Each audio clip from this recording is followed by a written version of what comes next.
그렇게 돼 있다. 그래서 실제 그러면 이 인사 봤습니다. 지금까지만 게 HRM, HRD 파트를 다 봤고요. 실제 그 HR 인사 파트가 어떤 역량을 가져야 되는지를 한번 봤다는 거죠. 실제. 근데 지금은 뭘 보냐? 이제부터는 뭘 볼 거냐면 실제 인사 관리 파트가 가져야 될 기본 역량.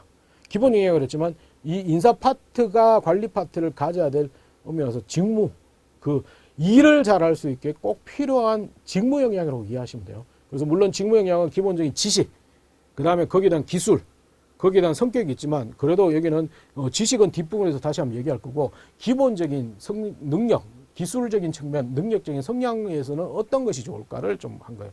그래서 첫 번째는 의사소통 능력입니다. 그래서 인사 파트가 중요한 게 예전에 의사소통이 필요 없었습니다. 실제 제가 근무할 때는 의사소통이 필요 없는 게 경영자의 의지라든지 방침만 있으면 인사에서 그냥 뿌리면 됩니다. 야, 너가 해. 아, 못하겠어? 하지 마. 근데 사장님 하라고 그랬어. 이렇게 하면 끝났어요. 그렇기 때문에 예전에 일방향적인 소통이 많았다는 거. 그래서 인사 파트가 예전에 일이 하기는 굉장히 편했는데 요건 계속 혼자 얻어먹어요. 근데 이제는 그런 시대는 끝났다는 거. 그래서 엄밀해서 쌍방향 소통이 필요하다는 거죠. 쌍방향 소통. 그래서 실제 가장 내부적으로는 회사, 경영자도 물론 잘 알아야 되지만 현업 부서와의 굉장히 유기적인 소통이 중요해요. 엄밀해서 소통이라고 하지만 친화력도 굉장히 중요해요.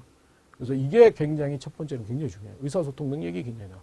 그래서 현업이 뭘 원하는 건지를 잘 알고 거기를 반영하는 것. 이런 노력들이 굉장히 인사 파트에서는 중요하다는 거예요.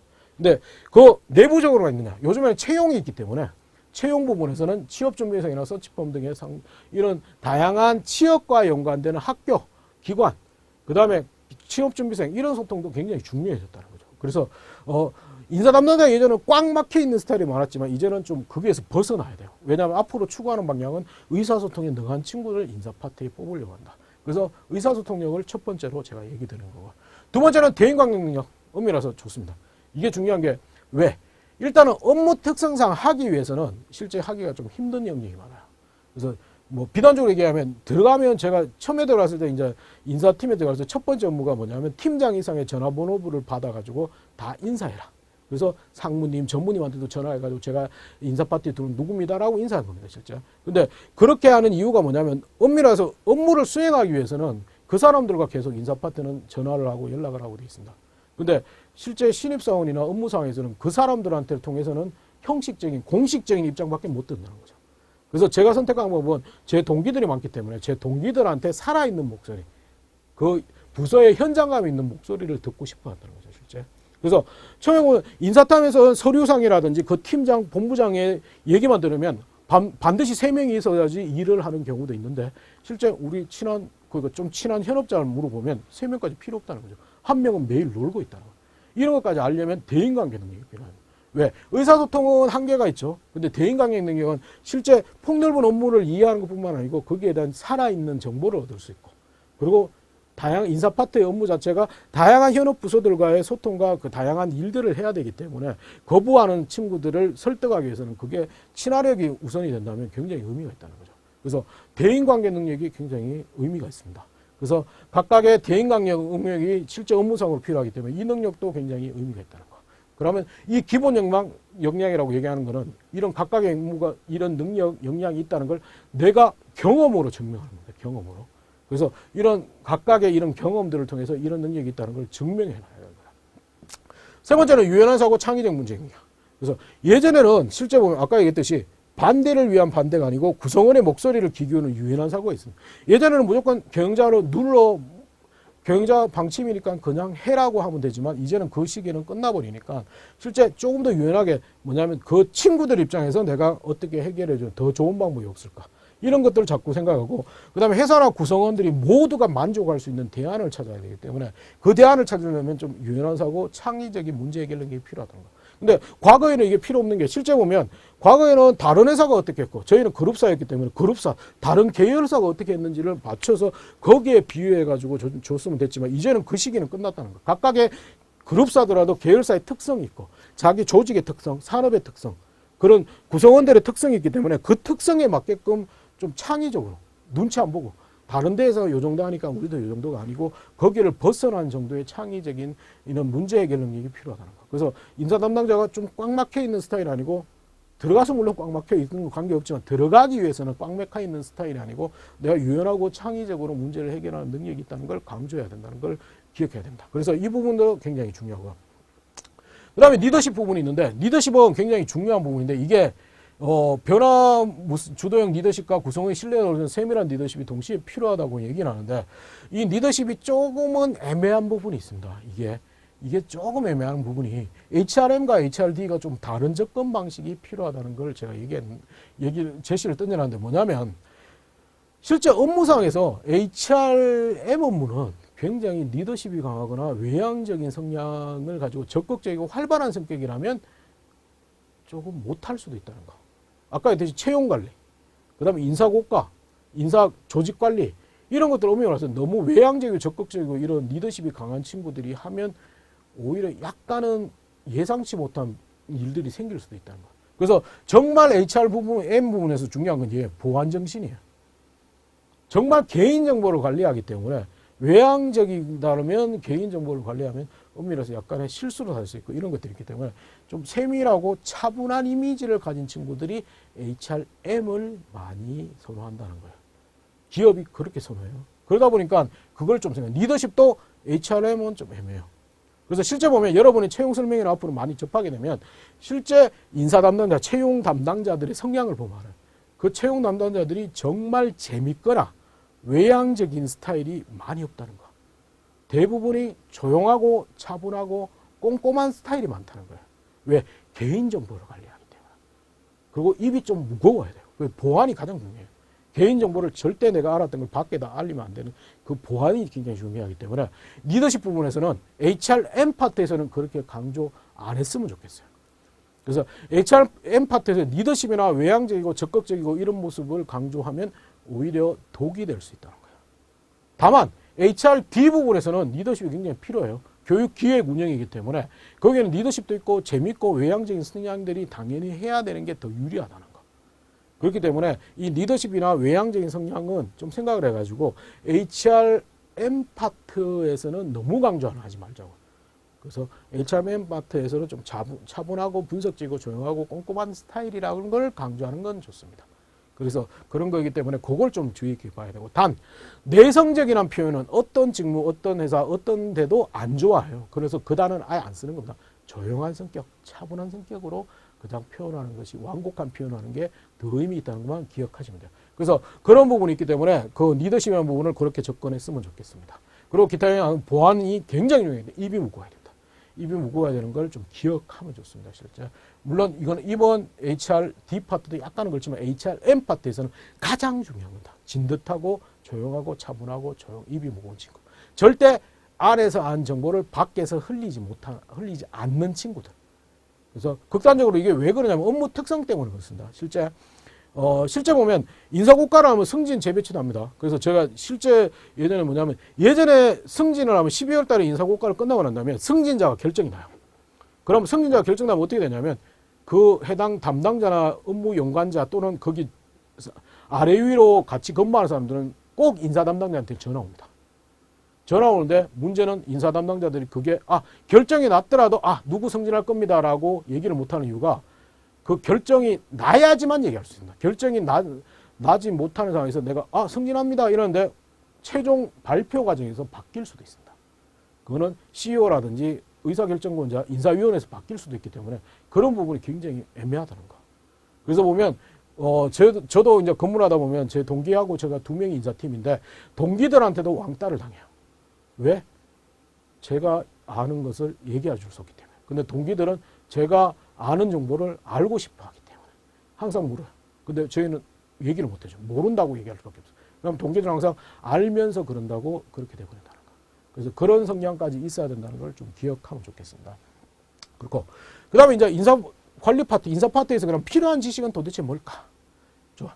첫 번째가 전공에 대해서는 이건 또 뭐냐면 경영기획 이런 다연지무와 다르게 전공에 대해서는 제한은 없는데 그래도 여기도 좀 애매한 어떤 걸 했으면 좋겠습니까? 하면 가장 포멀한 게 경영학이나 행정학 친구들이 많이 뽑히고 있다는 거. 그래서 인사 조직 전반이나 산업 일부 이런 것들이 있기 때문에 이런 지식은 좀 있으면 좋겠다는 거. 근데 반드시 이 지식을 갖춰야 된다는 건 아니에요. 이 직무에서는 갖춰야 된다는 건 없습니다. 두 번째는 법률적 지식. 이거는 노동법이나 근로기준법 노사관리인데 이거는 애매한 게 이게 인사관리 파트는 직접적으로 영향은 없지만 노무관리 파트에서는 의미가 있어요. 노무관리 파트는 거기에 대한 지식이 굉장히 중요하기 때문에 그런 파트. 그래서 노무관리 파트는 공인노무사를 채용하는 경우도 꽤 있습니다. 그래서 그런 형태로 돼 있고, 그 다음에 급여관리 파트에서는 숫자를 좀 능수능란하게 가져. 왜냐하면 급여는 다 숫자로 인식을, 숫자로 가지고 있기 때문에 물론 시스템화가 되어 있지만 그 숫자에 대해서는 좀 민감하고 잘 기억할 수 있는 이런 친구들의 성향을 가져야 된다는 거. 그 다음에 교육, HRD 부분에서는 교육 쪽이니까 교육 쪽에 대해서 좀 많이 하면서. 그래서 실제 교육공학과나 교육 사범대 출신들이 일부 있긴 있는데 저기도 마찬가지로 교육을 전공해서 가야 되는 건 아니지만 인사 파트에 비해서는 교육에 대해서 좀 많이 이해하는 친구들이 가야 된다는 거. 그래서 기타 지식은 이렇게 돼 있다는 거예요, 실제. 그래서 인사관리 파트는 애매한 게 어떤 지식에 대해서 특정하게 가질 수 있는 것들이 없다는 거. 그래서 없는 거지만 각각의 파트의 업무 특성상 이런 지식들을 가졌으면 좋겠다고 제시한 겁니다, 실제. 반드시 이것을 가져야 된다는 건 아니라는 것만 인지하시면 됩니다. 다음으로 관련 자격증이 있습니까? 라고 물으면 없습니다. 그래서 인사 파트 제일 애매한 게 친구들이 인사 파트를 들어가려면 어떤 준비를 합니까? 라고 하면 얘기해 줄 게 없다는 거야, 속시원하게. 경영계획 파트나 재무회계 파트는 명확하게 자격증이 있기 때문에 그런데 인사 파트는 진짜 아무것도 없어요. 앞에서 얘기했듯이 지식적인 부분도 꼭 반드시 필요한 지식은 아니라는 거. 그렇다고 자격증이냐고? 자격증도 없어요. 그래서 국가공인자격증은 아예 없고요. 공인노무사가 있는데 이게 노무 부분에 좀 제한적인 걸 자격증이라는 거. 그래서 이게 좀 아까 업무 특성상 공인노무사가 전체 커버를 못해요. 물론 공인노무사의 성향에 따라 가지고 인사기획 파트, 그 다음에 인사고가 파트 이렇게 나눠 가지는 분도 있지만 기본적으로 공인노무사는 약간의 노무관리 쪽으로 특화되어 있는 자격증이에요. 그래서 이게 애매하기 때문에 이게 좀 없다는 거. 그래서 굉장히 위험한 게 있어요. 자기소개서 적을 때나 면접 가서 대부분 친구들이 인사 파트 지원할 때 입사 후에 공인노무사 자격증을 따서 보다 전문적인 인사관리 업무를 진행하겠습니다라고 많이 쓰는 경우가 있는데 이거 굉장히 위험해요. 왜? 엄밀해서 공인노무사 자격증은 아직까지는 기업의 인사 담당자, 채용 담당자 입장에서는 회사 그만두겠다는 논리밖에 안 돼요. 그렇기 때문에 그거는 쓰는 게 아니라는 걸 좀 기억해 주시면 될 거예요. 기타 자격증은 경영지도사도 인사 파트는 있긴 있습니다. 근데 이게 일단은 엄밀해서 학생들이 따기엔 좀 힘든 자격증이고요. 인적자원관리사 이런 자격증인데 이거는 사설 자격증으로 아무 의미가 별로 없어요. 그렇기 때문에 이거는 지식도 없고 자격증도 없다. 그래서 애매해져 버린다는 거. 애매해지기 때문에 이게 좀 애매합니다, 실제. 그래서 자격증도 현재는 부재한 상태이기 때문에 거기는 없다. 그럼 도대체 어떻게 준비해야 될까를 자꾸 숙제로 가지고 있다는 거. 그래서 그 부분인데, 좋아. 채용 전망을 한번 해보겠습니다. 그러면 인사관리 파트는 채용을 앞으로는 어떻게 될 것인가. 트렌드를 보면 이런 게 있습니다. 경영지원직군은 항상 보면 이거예요, 실제. 기업이 성장할 때는 인원이 늘고 조직이 늘기 때문에 당연히 늘어가는 게 맞는데 지금은 약간의 정체적인 시점에서는 이게 조직이 안 늘어나기 때문에 이게 TO가 없어질 수밖에 없어요. 그래서 TO가 생기는 거는 엄밀히 말해서 회사 그 사람이 그만둬야지 생기는데 인사관리 파트는 잘 그만 안 둔다는 거예요. 그래서 저 전체적인 트렌드에는 경영지원 직무와 마찬가지로 채용 인원이 급격하게 많아지기는 힘들다. 물론 급격하게 많아지는 기업들이 있어요. 그 매출이 늘거나 조직이 갑자기 확대되는 이런 데는 반드시 늘겠지만 그 이외에는 잘 없을 거예요. 그래서 그게 전체적인 트렌드는 채용 인원은 많이 늘진 않을 거다. 그 다음에 여기도 업무 특성상 신입사원 소요가 약간은 좀 애매한 게 있어요. 애매한 게 있지만 이게 그래도 경영기획 파트는 신입사원이 거의 하기가 힘든 파트지만 여기는 그래도 조금은 할 수 있다는 거. 그래서 소요가 소극적이긴 하지만 꼭 모집을 하게 되면 한두 명은 모집해요, 전체 공개사. 그래서 인사 파트의 특성상은 약간의 신입사원 채용도 좀 소극적인 걸 가지고 있긴 하지만 안 뽑는 건 아예 안 뽑는 건 아니라는 거, 실제. 그래서 관리 특성 하나의 전문의 전사적인 이해력이 필요한 경우도 있고요. 신입사원 영향이 부족한 경우는 경력사원 충분하는 경우도 있습니다. 근데 이거는 타겟을 잘 생각해야 되는데 이거 뒤에 설명하겠지만 대기업, 중견기업 따라 가지고 타겟을 같이 설정해요. 그냥 인사관리 파트, 인사 파트를 다 잘하겠습니다라고 하면 이거 좀 위험할 수도 있다. 근데 전체적으로 신입사원 소유도 약간의 소극적인 면을 가지고 있다는 거. 그 다음에 기존에 이제 이슈사항은 기존에 아웃소싱, 업무를 아웃소싱하면서 TO가 감소된 경우도 있어요. 그렇죠? 이거 왜냐하면 시스템화되고 조직화되면 단순 반복 작업은 시스템이나 외주 줘버리고 회사에서 안 가져가려고 하거든요. 그 부분이 굉장히 많아요. 그래서 기업 시스템의 고도화 또는 외주 전가로 전망이 부족. 예전에는 급여 관리를 하면 실제 보면 계산기 두드리고 엑셀로 해야 됐지만 이제는 다 시스템으로 되어 있다는 거. 그죠? 예전에는 제가 다닐 때 인사 카드에 수기로 다 적었지만 이제는 시스템화 다 되어 있다는 거. 그러면 2명 하는 일을 1명이 할 수 있다는 거. 그래서 그런 형태로 많이 바뀌어 있는 뿐만 아니고 아웃소싱이 있습니다. 아웃소싱. 외부로 줘버렸다는 거. 그래서 그거고 그렇기 때문에 그리고 뿐만 아니고 기존 직원들이 낮은 퇴직률로 해서 좀 티오가 적게 나온다는 경향이 있습니다. 그래서 대표적으로 아웃소싱 된 게 뭐냐면 대표적인 첫 번째가 급여관리입니다. 급여관리인데 급여관리는 실제 보면 급여관리는 대부분이 아웃소싱이 많이 되어 있습니다. 단순 반복적인 업무 성향을 가졌기 때문에 이걸 굳이 사내에서 할 필요 없다. 그래서 급여 관리를 전문적으로 하는 각각의 소규모 외주회사라든지 아웃소싱이라든지 이런 것들을 많이 해버렸어요. 분사도 있어요. 그래서 그 친구들한테 많이 줘요. 그래서 급여 관리라든지 아까 했던 4대 보험 관리, 연말정산을 우리 회사 내에서 하는 게 아니고 그렇게 시스템의 외부 기관의 업체에서 하는 경우가 있습니다. 그래서 급여 관리자가 예전에 비해서 없어요. 저에게 들어갔을 때는 2개 팀으로 이루어졌는데 1팀이 인사 채용 이쪽이고 2팀이 급여 관리만 하는 친구들이 2팀이 있었다는 거예요. 근데 그것도 이제는 바뀌어져 가고 있다는 거예요. 그 다음에 근태관리. 근태관리도 실제 보면 예전에는 인사 쪽에서 다 했는데 이것도 시스템화로 많이 바뀌었죠. 그래서 시스템화로 많이 바뀌기 때문에 실제 보면 인사팀에서 하는 게 총무팀으로 내려가 있는 경우도 있습니다. 예전에는 실제 시스템 저기 전에는 인사에서 다 관리를 했었습니다. 실제. 그 다음에 세 번째는 크게 노무관리. 노무관리는 실제 업무 특성상 가장 중요한 게 노조와의 업무들이 굉장히 많다 보니까 물론 일반 사무노조가 있지만 사무노조보다는 공장 베이스의 노조들이 굉장히 많거든요. 공장 현장 작업자 중심의 노조가 많기 때문에 과거에는 인사팀에서 다 가지고 있었지만 이제는 각각의 현장이나 사업부에 줘버렸어요. 그래서 각각의 해당 공장의 노무관리자가 많고 대부분이 막 독립적으로 돼 있고 인사팀에서 이제 전체를 하거나 아니면 그거조차도 줘버린 경우도 많다는 거예요. 그래서 노무관리 파트도 많이 빠져 있는 상태고요. 그 다음에 교육훈련 파트도 예전에 자체 개발을 하기 위해서는 다양한 인원의 개발 인원도 있고 기획 인원도 있고 이래가지고 연구하는 인원도 있어야 됐지만 이제는 거의 대부분 아웃소싱을 많이 줘요. 그러다 보니까 기획 파트의 인원은 극히 제한됐고 대부분이 운영 파트, 관리 파트가 가장 메인이 되어버렸다는 거. 그래서 전체적인 인원도 많이 줄어버렸죠. 그래서 그런 부분이 많이 있다는 걸 기억하시면 돼요. 그래서 그렇고 그러면 취업을 어떻게 하려면 될까? 이걸 생각하면 일단은 전략적인 거는 명확한 답변이 없어요. 여기는. 정답이 없기 때문에 이거는 피해야 되는 거예요. 시험 설명이나 단순한 지식, 접근, 이게 좋아서 이거는 아니라는 거. 그래서 조금 더 분석해야 돼요. 그 기업에 대한 가장 좋은 거는 그 기업의 인사 제도라든지 여기를 세부적으로 좀 살펴보는 방법이 필요하다는 거예요. 거기서 구체적인 것들을 좀 끄집어내야 되는 거고 자기소개서 작성에서는 어떻게 해야 되냐. 막연한 동경이 아니고 내 장점 준비사항을 명확하게 구분해서 가야 된다. 근데 인사 파트는 아까 얘기했듯이 의사소통력이나 대인관계 능력 이런 것들 그리고 여러 가지 분야를 좀 많이 안다는 것도 의미가 있다는 거예요. 그리고 대기업은 아까 HRM과 HRD를 명확하게 구분해야 됩니다. 이거는 분명히 구분되어 있기 때문에 거기에 대해서 나는 다 채용부터 관리까지 퇴직까지 잘하겠습니다. 아니고 HRM이면 HRD면 D 이쪽으로 타겟을 가지고 써야 된다는 거. 그 다음에 소통을 뛰어난 협상 능력, 그 다음에 전체 목표로 해서 문제 해결 능력 이런 것도 스토리를 찾아야 돼요. 실제 꼭 인사와 연관 안 되더라도 내 경험 속에서 저 스토리를 찾아서 강조해야 된다는 부분이 있고 면접에서는 어쩌면 사익보다는 좀 내가 공익적인 면 나를 희생하더라도 다른 사람을 위해서 했다는 경험들이 아주 좋고요. 그리고 도전적이고 외향적인 성격보다는 차분하고 분석적이고 세밀한 이미지를 가지는 게 HRM이 더 좋다는 거.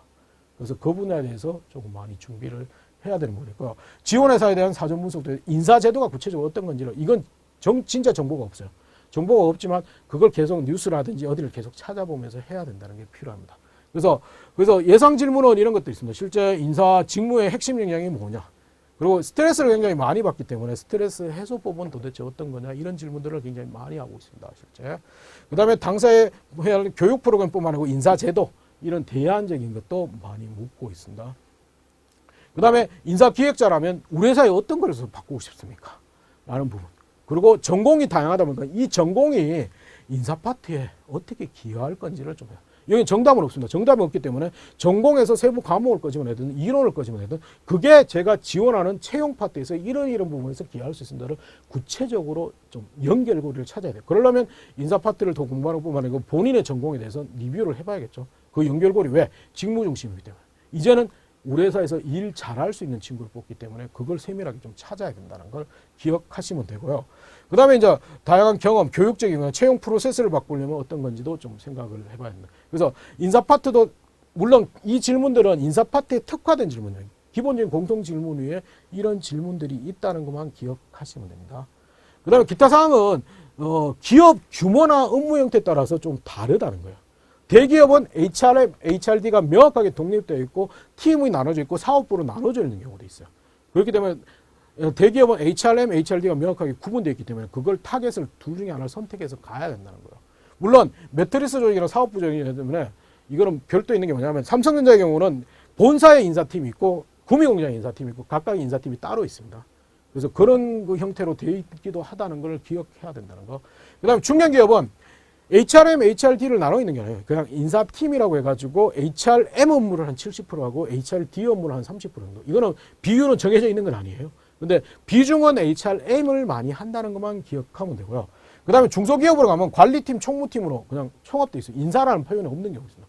관리팀, 총무팀에서 인사 담당자 이런 식으로 형태로 되어 있다는 거. 그래서 중견기업, 중소기업은 도전하기 전에 만약에 채용 공고가 났다면 반드시 그 회사에 전화 한번 걸어보고 실제 인사 업무에서 어떤 일을 하는지를 알아보고 난 다음에 거기에 맞는 자기소개서나 면접 준비가 더 좋다는 방법이에요.